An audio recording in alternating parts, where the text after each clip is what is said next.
আসসালামু আলাইকুম। আবু তালিবের সাহসী সিদ্ধান্ত। বই হৃদয় ছোঁয়া গল্প, লেখা শেখ মুহাম্মদ ইবনে আব্দুর রহমান আরিফি। নবীজি সাল্লাল্লাহু আলাইহি ওয়াসাল্লাম যখন প্রথম পর্যায়ে মানুষকে দ্বীনের দিকে দাওয়াত দেওয়া আরম্ভ করলেন, তার সামনে মানুষ কয়েক ভাগে বিভক্ত হয়ে গেল। এক ভাগ ইসলাম গ্রহণ করলেন এবং নবীজিকে সত্যায়ন করলেন, এক ভাগ তাকে উপেক্ষা করল এবং মিথ্যারোপ করল। আরেক ভাগে ইসলামের সত্যতা জানল, প্রতিমা পূজার অসারতা জানল, কিন্তু শয়তান তাদের উপর বিজয়ী হওয়ার কারণে সমাজের চাপের ভয়ে ইসলাম গ্রহণ থেকে দূরে থাকল।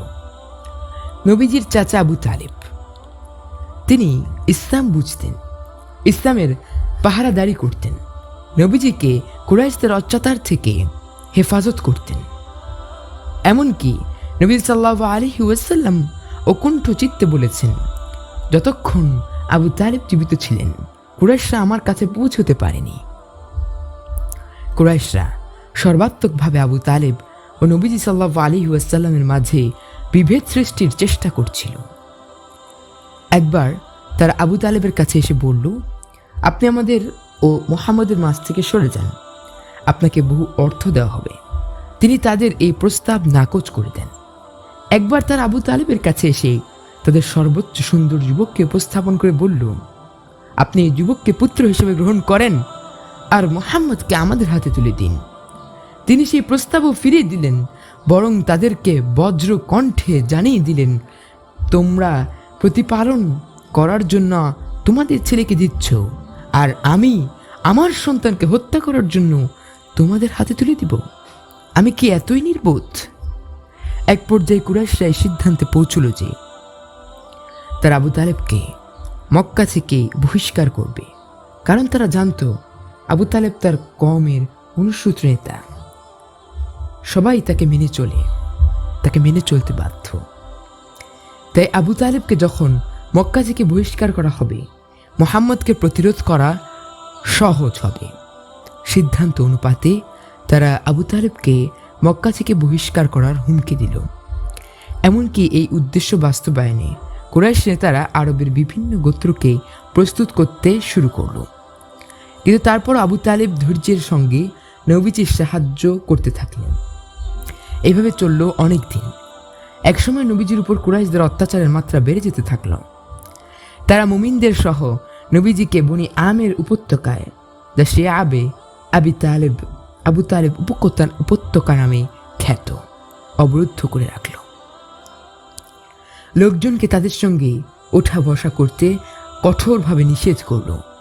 বেচা কেনা, বিয়ে, সামরিক সহযোগিতা ইত্যাদি কোনো বিষয়ই তাদের সঙ্গে সম্পর্ক রাখতে পারবে না বলে ঘোষণা করল। নবীজির অবরুদ্ধ জীবন। নবীজি সাল্লাল্লাহু আলাইহি ওয়াসাল্লাম ও সাহাবায়ে কেরামের উপত্যকায় অবরুদ্ধ করার পর আবু তালেবও যখন তার 10 সন্তানকে নিয়ে এসে তাদের সঙ্গে অবস্থান করে অবরুদ্ধ জীবন গ্রহণ করলেন, তিনি বিচ্ছেদ আর সহ্য করতে পারছিলেন না। তিনি নবীজিকে প্রতিনিয়ত মনে করতে থাকলেন। রাতের বেলা লোকজন যখন ঘুমিয়ে পড়ত, আবু তালেব বিছানা থেকে উঠে নবীজির বিছানায় কাছে যেতেন, তারপর বলতেন, ভাতিজা। নবী সাল্লাল্লাহু আলাইহি ওয়াসাল্লাম চোখ খুলে দেখতেন আবু তালেব তার শিওয়ে দাঁড়িয়ে আছেন। নবীজি বলতেন, লাব্বাইক চাচা। আবু তালেব বলতেন, বাবা যাও, গিয়ে আমার বিছানায় ঘুমো, আমি তোমার বিছানায় গিয়ে ঘুমোচ্ছি। কারণ তিনি আশঙ্কা করতেন যে রাতের আধারে হয়তো কেউ নবীজিকে হত্যা করতে আসবে। আবু তালেব চাইতেন নিহত হলে তিনিই হবেন, নবীজি সাল্লাল্লাহু আলাইহি ওয়াসাল্লাম যেন প্রাণে বেঁচে যান। তার কথা মতো নবীজি সাল্লাল্লাহু আলাইহি ওয়াসাল্লাম গিয়ে চাচার বিছানায় ঘুমোতেন। আবু তালেব নবীজির বিছানায় নবীজির লেপ মুড়ি দিয়ে ঘুমিয়ে থাকতেন। 3 বছর কেটে গেল এভাবে। আবু তালেব নবীজির সঙ্গে উপত্যকায় অবরুদ্ধ, নবীজির সঙ্গে ক্ষুধার্ত থাকতেন, নবীজির সঙ্গে ঠান্ডায় কষ্ট করতেন, নবীজির চিন্তায় চিন্তিত হতেন, নবীজির ক্লান্তিতে ক্লান্ত হতেন। অন্যরা যখন উপত্যকার বাইরে যেত, আবু তালেব নবীজির ভালোবাসায় তার সাথেই থাকতেন। আবু তালেব হৃদয়ের গভীর থেকে ইসলামকে সত্য বলে বিশ্বাস করতেন, ইসলামের শীতল ছায়ায় প্রবেশ করার তামান্নাও রাখতেন, কিন্তু তিনি হিদায়াত গ্রহণ করার সাহস রাখতেন না। এই সাহস তার মাঝে ছিল না। তিনি সমাজের মানুষের গালি ও তাদের বিদ্রুপের ভয় করতেন। অস্থিমজ্জা শুকিয়ে গেল, মৃত্যু তার দিকে এগিয়ে গেল। তিনি সত্য জানতেন, কিন্তু ইসলাম গ্রহণ করতে সমাজের অনুসারীদের ভয় করতেন। তিনি যখন অস্থিম শয্যায় শায়িত হলেন, নবীজি সাল্লাল্লাহু আলাইহি ওয়াসাল্লাম খুব দ্রুত তার কাছে গেলেন। সেখানে গিয়ে দেখলেন মূর্খের সেরা পাপাত্তা আবু জাহেল ও আব্দুল্লাহ ইবনে উমাইয়া সেখানে বসে আছে। নবীজি সাল্লাল্লাহু আলাইহি ওয়াসাল্লাম তার শিউরে গিয়ে বয়োবৃদ্ধ চাচার দিকে তাকিয়ে দাঁড়িয়ে থাকলেন, যিনি তাকে কুরাইশদের অত্যাচার থেকে রক্ষা করেছেন, জীবিকার কষ্ট সহ্য করেছেন এবং অবরোধ সচল থাকা পর্যন্ত নবীজি মুহাম্মদ সাল্লাল্লাহু আলাইহি ওয়াসাল্লামের কারণে কষ্ট সহ্য করেছেন। অন্তিম শয্যায় সেই আবু তালেব মৃত্যু যন্ত্রণায় কাতরাচ্ছিলেন। তার রূহের সঙ্গে যেন টানা হেঁচড়া চলছিল। নবীজি সাল্লাল্লাহু আলাইহি ওয়াসাল্লাম তার দিকে তাকিয়েছিলেন এবং তাকে জাহান্নাম থেকে শেষবারের মতো বাঁচানোর চেষ্টা করছিলেন। নবীজির প্রতি চাচার সারা জীবনের অনুগ্রহের আলোচনা করছিলেন। উপত্যকায় তার ক্ষুধা, কষ্ট, ভালোবাসা ও ক্লান্তির কথা বলছিলেন। নবীজি সাল্লাল্লাহু আলাইহি ওয়াসাল্লাম নিজের সমস্ত শক্তি জমা করে নম্রভাবে করুণ স্বরে তাকে বললেন, চাচা, কেবল এতটুকু বলুন, লা ইলাহা ইল্লাল্লাহ। আমি কিয়ামতের দিন আপনার জন্য সাক্ষ্য দেব। কেবল লা ইলাহা ইল্লাল্লাহ বলুন। এটার ওসিলাতেই আল্লাহর দরবারে আপনার পক্ষে দাবি উপস্থাপন করব। আবু তালেব নিজের ব্যাপারে চিন্তা করলেন। তিনি ইসলামের সত্যতা বিশ্বাস করে ইসলাম গ্রহণ করতেই চাচ্ছিলেন, প্রতিমা পূজার অসার কাছ থেকে মুক্ত হতেই চাচ্ছিলেন, কিন্তু ইসলাম গ্রহণ করার এই সাহসী সিদ্ধান্তের উপর অবিচল থাকতে পারলেন না। নবীজি বারবার তাকে লা ইলাহা ইল্লাল্লাহ বলতে অনুরোধ করতে থাকলেন। শেষ পর্যন্ত আবু তালেব বললেন, যদি কুরাইশরা আমাকে তিরস্কার করে, একথা না বলতো যে তুমি মৃত্যুর ভয়ে ইসলাম গ্রহণ করেছ, তাহলে আমি ইসলাম গ্রহণ করে তোমার চক্ষু শীতল করতাম। ঠিক তখনই কুরাইশের নেতারা বলে উঠল, আবু তালেব, তুমি কি আব্দুল মুত্তালিবের ধর্ম থেকে মুখ ফিরিয়ে নিবে?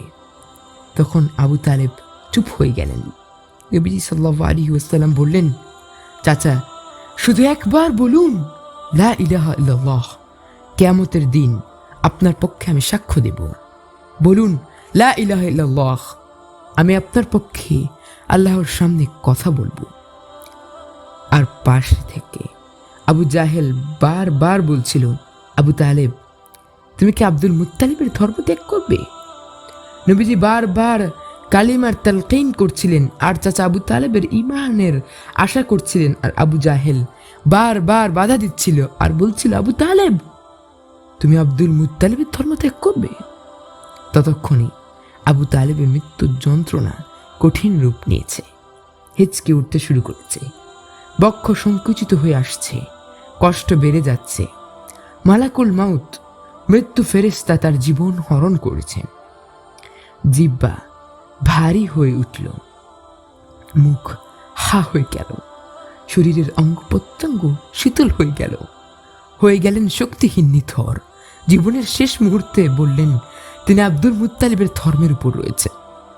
আবু তালেব ঈমান গ্রহণের সাহসী সিদ্ধান্ত গ্রহণ করতে ব্যর্থ হলেন।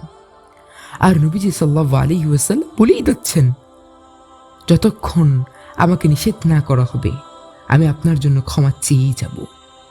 তখন আল্লাহ তাআলা আয়াত নাজিল করলেন, মা কানা লিন-নাবিয়্যিন ওয়াল্লাযীনা আমানু আন ইস্তাগফিরু লিল-মুশরিকিনা ওয়ালাউ কানু উলি কুওয়া মিন বা'দি মা তাবায়্যানা লাহুম আন্নাহুম আসহাবুল জাহিম।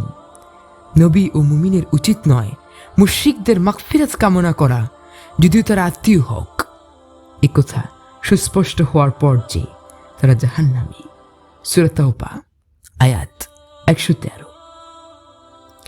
সহিহুল মুসলিমের বর্ণনা রয়েছে, আব্বাস ইবনু আব্দুল মুত্তালিব রাদিয়াল্লাহু তাআলা আনহু নবী সাল্লাল্লাহু আলাইহি ওয়াসাল্লামকে জিজ্ঞেস করলেন, আল্লাহর রাসূল, আপনার চাচা আবু তালেব আপনাকে সহযোগিতা করেছেন, আপনাকে তিনি সাহায্য করেছেন, আপনি কি তার কোনো উপকার করতে পারবেন? হ্যাঁ, তিনি জাহান্নামের গভীরে ছিলেন, সেখান থেকে তাকে হালকা আগুনের মধ্যে নিয়ে এসেছি।